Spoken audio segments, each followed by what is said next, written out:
Welcome to the Darkstream. Voxday, voxday.blogspot.com, and of course, Arcade and Comics. So, it's been interesting to read some of the comments that I've been getting both on this channel as well as some of the comments that... Oh crap. Hang on. That place is back. Damn it. Let's see here.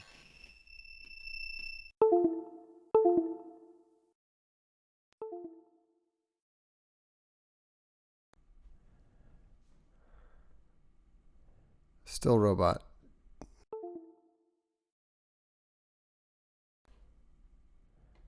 Let me see here.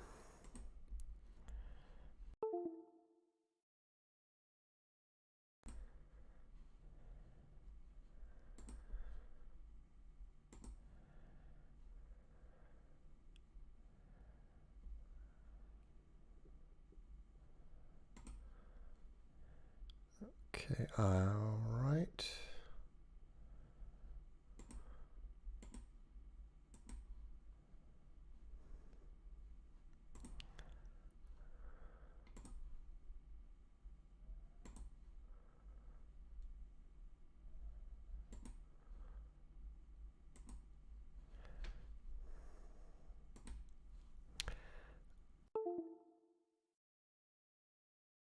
Properly now. So we'll just have to start experimenting. I don't know what's going on. Or why yeah, this last time I had to turn the mic off, but this time it didn't. So anyhow, enough of the sound effects. So what I was saying was that it's been interesting reading some of the comments, both on the YouTube channel as well as on my blog, on the post that I linked to the YouTube channel, because it really drove home to me what a difficult time many people have in thinking efficiently, in thinking effectively, in constructing their arguments. And so I thought that it might be worthwhile to address the subject for those of you who might wish to understand the difference between an effective argument and an ineffective one, and probably most importantly, in the importance of paying close enough attention to be certain that you understand what the person you're tempted to criticize is saying. So, for example, a number of folks got their panties in a bunch because I explained to them that I wasn't paying any attention to their arguments because they're morons. Now, I understand that it is difficult for a person to react with calm self-retrospection when someone has just called them a moron. But rest assured, if I call you a moron when you are coming at me attempting to criticize something that I've said, the probabilities are extremely high that you have demonstrated that you have literally no idea what I was talking about, and that your criticism is totally and utterly irrelevant. So I'll give you an example. There was a comment, I don't know if it was on the YouTube channel or if it was on the blog, but he was very concerned about the fact that I had not brought up the issue of fiat currency, which is not tied to any material, any material at all. It's simply valued because the government has dictated that it is of value. So, for example, U.S. currency used to be is considered fiat currency, although the funny thing is technically it's not really fiat currency anymore. It's actually just debt. But the point is that it's very common for people who know a little bit about a subject, especially if they've been taught that this is like the most important thing that you need to know. They tend to approach all conversations on the subject as if they've got a hammer and everything else is a nail. And so they just leap into the discussion and they want to talk about that aspect of this discussion because it's the only thing they can talk about. So, for example, this guy is saying that the whole discussion we were having last night was irrelevant because we weren't talking about the very, very important problem of fiat currency. Well, what were we talking about? We were talking about questioning the fundamental assumptions that underlie modern economics. The modern economic system, current neo-Keynesian, post-Keynesian economic theory. Now, all of that stuff, which underlies the very concept of currency in the first place, which underlies the concept of fiat currency, all of that stuff is predicated on the assumption that exchange is a legitimate basis to build those systems.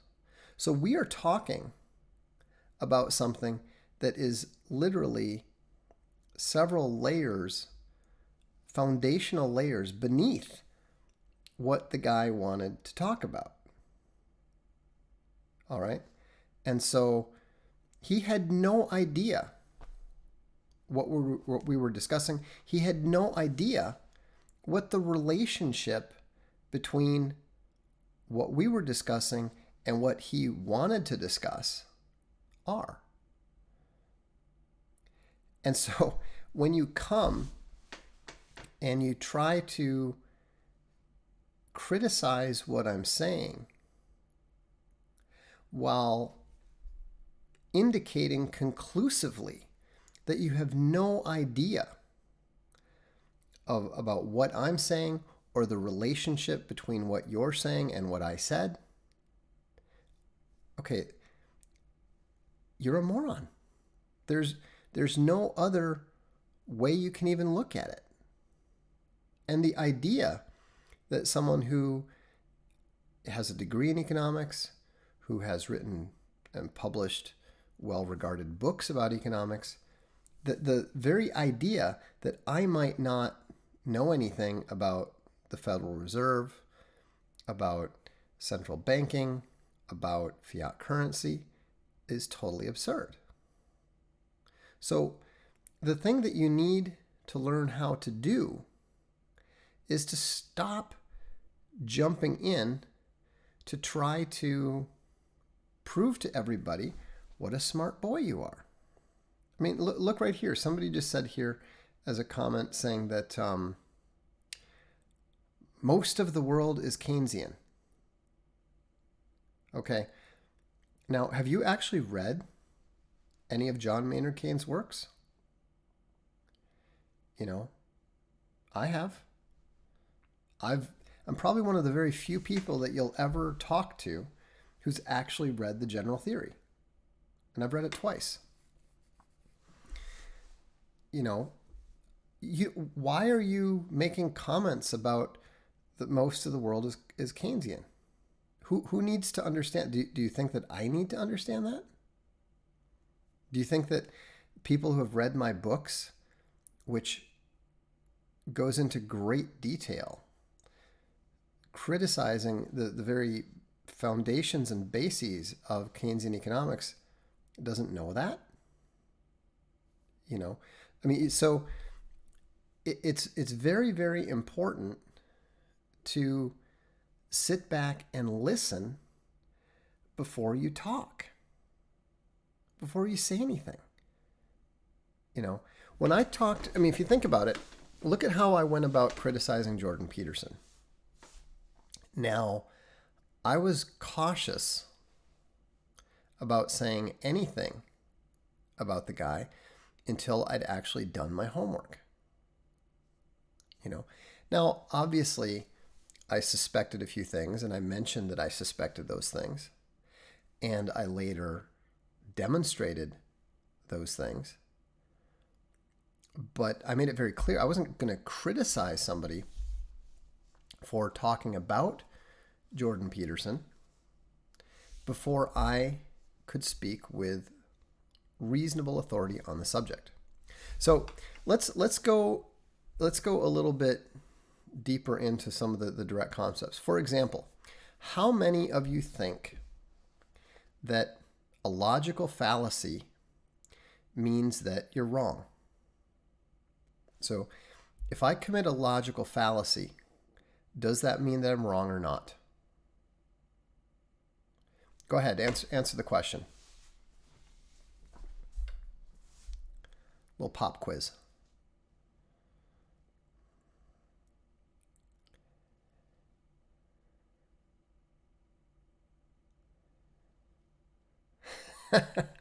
Someone said, you read all of his books. All two.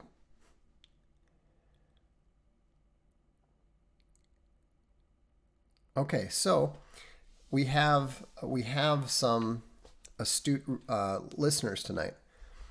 We only have one who answered. We have one who answered yes. Most of them have said no. So there's several that have said yes. Okay. A logical fallacy just means that you are not correctly applying logic. So it means that your argument does not stand. But it does not mean that your conclusion is wrong. And for example, this is something that is very, very important to understand if you're a logical thinker, because it's very difficult to pay attention to intuitive people who tend to approach matters backwards. They get the conclusion right for some reason that they can't understand, but they're intuitive, so they know it. But the thing that is difficult for the logical thinker to grasp is when that person attempts to explain why they have reached that conclusion, they usually concoct some ridiculous pseudo-logical stream of nonsense that doesn't make any sense. And so the logical person goes, well, that doesn't make sense. That must be wrong. Well, no. The person may have committed a logical fallacy, but that does not mean that the answer is wrong. In like manner, look at how many people will tell you that if you refuse to answer their question, if you refuse to specifically point out their errors, then that means that they are correct and you are wrong. Again, it doesn't follow. If you say something, if you criticize something that I've said, and I just don't have the time, don't have the inclination, can tell that you're just a moron who is not going to be capable of following the argument in the first place, and I don't bother to explain it to you. I just say, you're wrong, you're a moron, I'm not interested in explaining this to you. That doesn't mean that I can't make a case. That doesn't mean that I don't have a case. That doesn't mean that you're correct. It just means that I am not bothering for whatever reason. Now, the thing that's important to understand, is these things are heuristics. A heuristic is basically a fancy word for an intellectual tool. So if you have a good heuristic, then it means that most of the time you're going to be right. And so, but not always. It's not proof. It's not conclusive. All you're doing is giving yourself a shorthand approach that you can apply rather than going through all of the intellectual work, all of the time and effort needed to reach a conclusive conclusion, a definitive conclusion. And so somebody said, that's why I think pragmatism is important. Ultimately, truth is defined by whether it is useful to us. No, you're absolutely wrong. That's Jordan Peterson's perspective. And that is completely and utterly and totally wrong. Truth is what is. Now, we may not be able to perceive the truth. We may not be able to understand the truth. But the truth exists. The pragmatic definition is not just wrong, it is literally evil. For example, if you are hungry, or actually, better yet, do you understand that the pragmatic truth... Okay, VJ, you're being moronic. You don't understand my argument. I understand exactly what pragmatic truth is. I understand what the Darwinian truth is and so forth. Okay? And if you try to argue that truth is dependent upon survival value, then you're wrong. Truth is objective. Your survival is intrinsically subjective. A subjective thing cannot be objective. For example, and I'll give you an example of why the pragmatic Darwinian truth has to be evil. Because if that which enhances your fitness means forcing yourself on women, then rape is not only ethical and moral, it is true and it is an imperative. And so this is why we talk about God being truth. This is why Jesus talks about being the life, the truth, and the way. And so, whenever you see people bringing up this pragmatic nonsense, whenever you see people playing fast and loose with terms like truth or with terms like is, you're dealing with someone who is, number one, dishonest, and number two, evil. And so, but to get back to heuristics, there's a lot of different heuristics that are very useful, but you always need to keep in mind that you must not confuse a heuristic for a proof. And so, VJ, you're just wrong. Pragmatism is not going to save logic and truth from deconstruction. You're absolutely wrong. And so, you will not and cannot do that. Just understand you are doomed to failure. Your approach will not work. You should give it up. And so if you look at other mistakes that people make, I would say probably the biggest one, and the one that is the biggest single problem, is the tendency to apply the genetic fallacy. You see that applied all the time to people like me who are on the right, but you also see people on the right applying it to people on the left.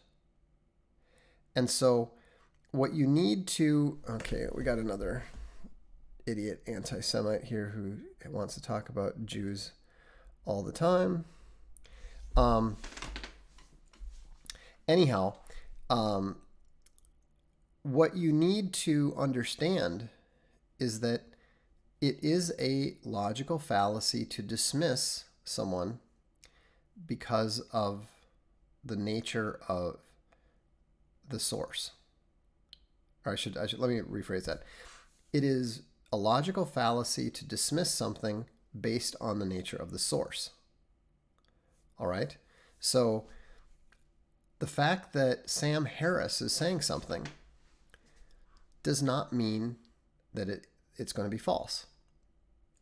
Now, if he is playing around with words and that sort of thing, then you can have a heuristic that says Sam Harris is babbling about definitions again, and he's probably wrong. He's probably not telling the truth, and so it's a useful heuristic. But again, you cannot place any heavy reliance upon it. You always need to check. And you always need to pay attention. And so what's important is you apply the heuristic when you don't have time. But at no point do you ever claim that has proved anything. There's a good comment there. Taleb's heuristic, skin in the game, is a good one. It is a very good one. It's extremely useful because when someone has skin in the game, then you know that they're less likely to have generated their opinion lightly. They could be wrong, and they could be they could have it wrong, but they're less likely to do so blithely. And so Justin Carper says, if I had opportunity to expose Peterson and Shapiro with a question at a college, what to ask? Top question for each. Okay. My top question for Jordan Peterson would be, were you sexually abused as a minor? I don't know, but I think that there's a lot of reason to suspect that he was. For Ben Shapiro, what I would ask him is, why haven't you made Aliyah yet? No, that's probably that's too much of a loaded question. I would say, Ben, if Israel and the United States both banned dual citizenship, which citizenship would you choose? That's what I would suggest. Ask Shapiro why welfare is bad except for Israel. Anyhow, I think that Pilgrim Scar says, well, I've been thinking about that question for a very, very long time, and my answer is it depends what you mean by abused. So, anyhow, it's going to be interesting. By the way, I should mention, in case you wonder why we're talking about some of this stuff, this is my book coming out in 2 days. It's coming out on Monday. It's already the number one new release in the political philosophy category. Jordanetics, a journey into the mind of humanity's greatest thinker. And it features a foreword by Milo Yiannopoulos, which is very hard-hitting. The funny thing is, I disagreed with Milo before I began writing the book. I thought that he was basically just an intellectual fraud, a sellout, somebody who just, a media whore. I thought he was just somebody who wanted fame and fortune. Milo was much harder on him. He said, look, you don't understand. This guy is bad news. This guy is really bad news. I mean, like Antichrist bad news. And I'm thinking, come on, there's no way. And then, as I went through the 12 rules and I started uncovering all of these esoteric references to Yeats, to Crowley, and the synchronicities with L. Ron Hubbard and Scientology, it suddenly became clear, this guy is actually trying to create a new religion. This guy is actually trying to save the world from the next Holocaust by creating the next post-Christian religion that would be to the global government what the Catholic Church was to the post-Constantinian Roman government. And so it's a deeper book than you might expect, and so it's going to be interesting to see what people's responses are to it. This is actually an interesting question. Was Jesus' temptation in the desert related to the evil of modern globalism? Almost certainly. Satan offered Jesus the world. Exactly. And the thing that I thought was the most interesting aspect about that offer in the desert is Jesus never said, you don't have the ability to give me that. I mean, if someone comes up to me and says, I can make you a best-selling author. I can make you the best-selling author in the world. My first response is normally going to be, how? My first response would not be to say no thank you. My first response would be to disbelieve him.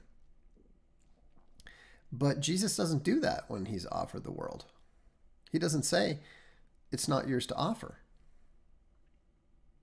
He rejects it. There's a big difference there. And if you are aware of Jordan Peterson's work, if you've read it, then you know that Jordan Peterson would have taken that offer in a heartbeat, in an absolute heartbeat. Gene asks, Peterson is essentially a Gnostic, isn't he? Yeah, he's absolutely a Gnostic. There's no question at all. He's really big into secret wisdom, the entire 12 rules. The reason it's so muddled and confusing and goes off on all these weird tangents is because it operates on two levels, like all secret wisdom does. There's one meaning that is at the superficial level, and then there's another meaning. I describe it as the 12 rule path, because that's really what it is. It's actually the whole thing is a pathway for the low status individual to essentially turn himself into an esoteric master. Could you further explain the post-Constantine Rome Catholic Church reference? Okay, well, the Emperor Constantine, who moved the capital of the Roman Empire to the east, to what became known as Constantinople, also established the Roman Catholic Church as the official state religion of the Roman Empire. And so, that's what Peterson wants to establish. He basically wants to be the Pope of the global government. You know, he has a Messiah complex. He's probably quite literally crazy. Are you concerned about New Age Christianity taking over churches? I would say that it already has in many ways. You know, the world is worshipped in many churches. Anytime you have a church that preaches about racism, anytime that you have a church that preaches the social gospel, you have a church that is not truly and genuinely Christian.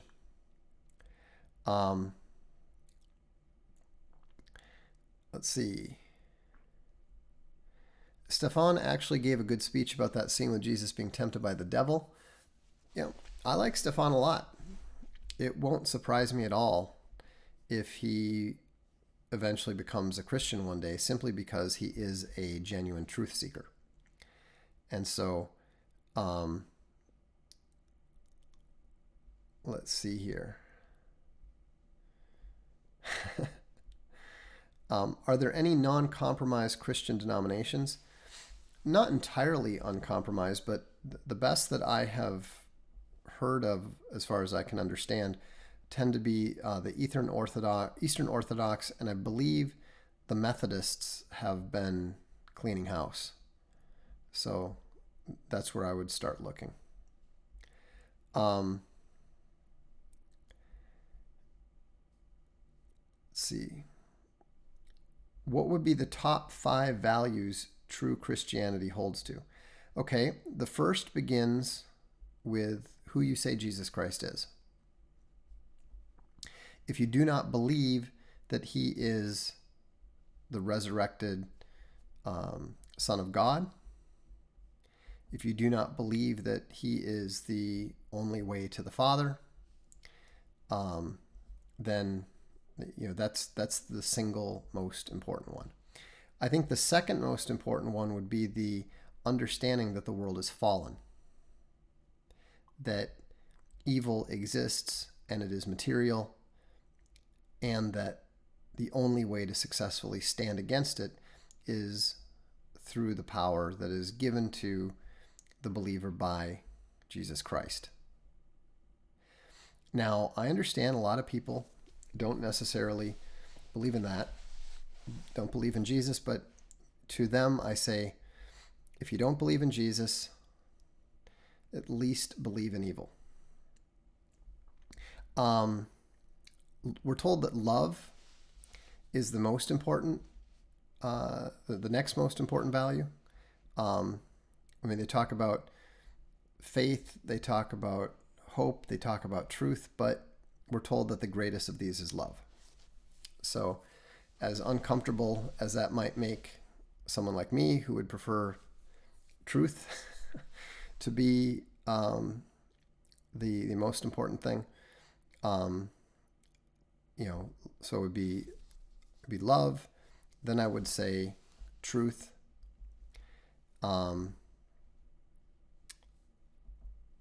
And let's see, you said 5. I think faith is kind of wrapped up in what we already talked about, but if it's not directly involved in that, then I would say, I would actually say,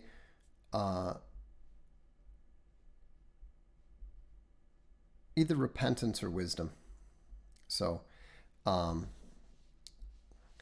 do you logically justify the resurrection of Christ? Very easily. I look at it like X-rays. I look at the spiritual world like X-rays. The fact that we do not have the ability to detect the spiritual world with scientific instruments today does not mean that it does not exist. We did not have the ability to detect X-rays until about 150 years ago. So for all of the time before that, you had a perfectly plausible reason to say X-rays don't exist. Well, where are they? We can't detect them. And now we can. And so that would be my logical explanation for that, that there is an entire realm of existence and knowledge that we have a very, very limited ability to interact with, that we have very, very limited knowledge of, and that we have no ability whatsoever to detect scientifically. Let's see. All right. I'm going to get rid of some of these spammers here. You know, guys, if you're just going to show up and like spam stuff to try to like talk about 9/11 or Israel or to sell stuff, I'm just going to hide your messages. So,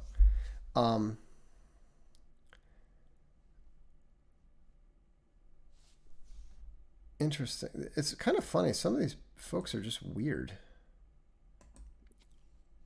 Why would I ever be on the stream of blah, blah, blah, blah? Well, you're not anymore. So, anyhow, the thing that you need to understand is that you have a built-in spiritual detector. You have the ability to sense and detect evil. You also have the ability to sense and detect good, but it tends to be a little bit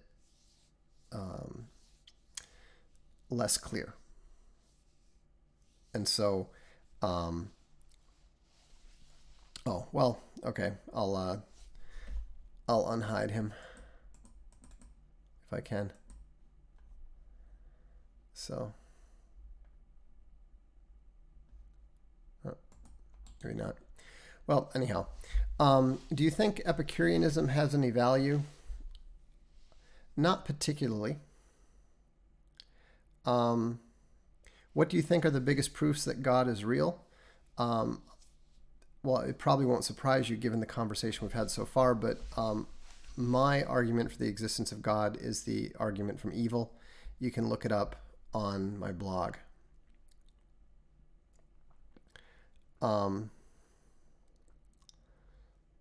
Let's see here. Your sensor to detect good is muddied by your ego. Yeah, there's no question. There's no question at all. I'm very new here, so forgive me. You've probably answered this 100 times, but could you define civic nationalist versus plain nationalist? Certainly. A civic nationalist is someone who substitutes the state for the nation. A nation is a group of people who are genetically related and tied together by language, blood, history, and tradition. A civic nationalist throws all that out and says, as long as you are subject to the same government, you are a member of the same nation. So, as long as you get the paperwork, you're a member of the nation. But that's not true, and that's not it's not even possibly true, because the very word nation derives from it's the Italian verb nascere. I'm sure it was different in Latin, but something had to do with nati, which means birth. And so a nation is literally people who are related by birth. They're essentially an extended family. And so a civic nationalist is someone who substitutes that blood relationship, that birth relationship, and says, well, as long as you got the paperwork from the same government, you know, you're all part of the same nation.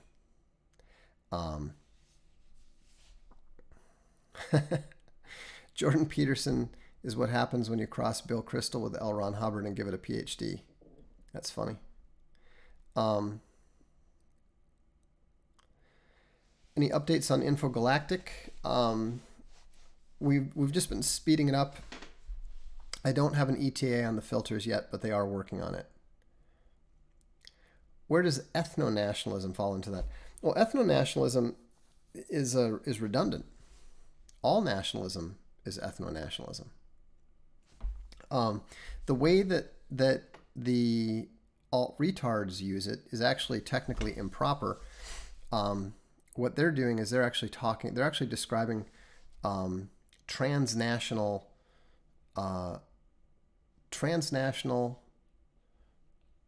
ratio-civic nationalism. They're describing a larger group than the nation. They're talking about an entire race. There are many, many white nations. There are many, many black nations. There are many, many Asian nations. And so when they're talking about ethno-nationalism, they actually mean racial imperialism.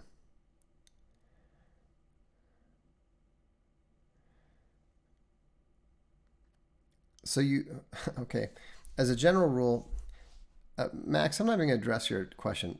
Don't ever begin a statement to me with "so." No, you're wrong, and the answer is no.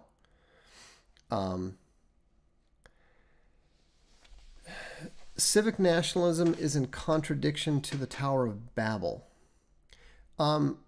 It's more Babel light.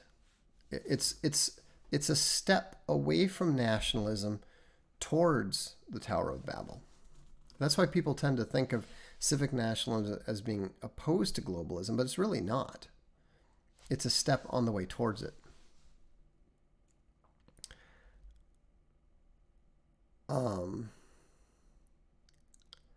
Let's see here. Okay, well, anyhow, that's all I've got for tonight. I should mention a couple things first. We just published this today. The digital edition of Right Ho Jeeves number 6 is now out. The art is really first rate in this one. Gary really did a great job.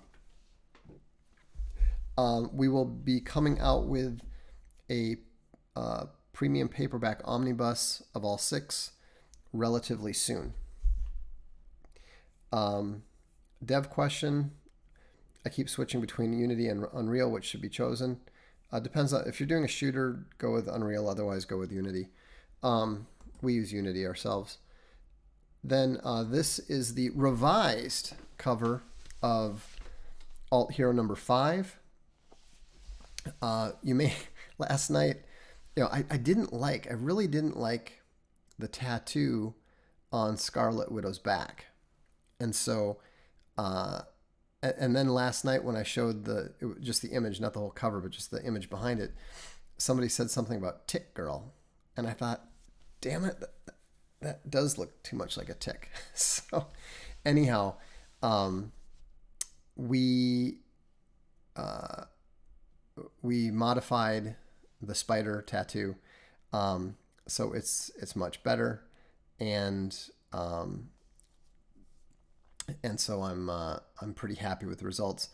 We will be coming out with this very soon. The art is all done. We need to get it lettered, and then it's going to be coming out. So, anyhow, actually it's not just a tramp stamp though. The tattoo is actually there to conceal her spinneret. So. She is definitely Homo sequens, and so I think people are really gonna enjoy this issue. So it's a little bit more intense than some of the others have been, and it's also Richard Bonk's swan song for Alt Hero for now. He's moved over to Swan Knight Saga for us. And yes, I did write Alt Hero number 5. I've actually written all the Alt Heroes. Chuck we finished also all the art for Chuck Dixon's Avalon number 3. That is being colored right now, and so we'll be getting Chuck Dixon's Avalon number 3 out before Christmas, I believe. So. Anyhow, that is all for tonight. I hope this has been helpful in some regards to you, and we'll look forward to seeing you at the next Darkstream. Have a good evening.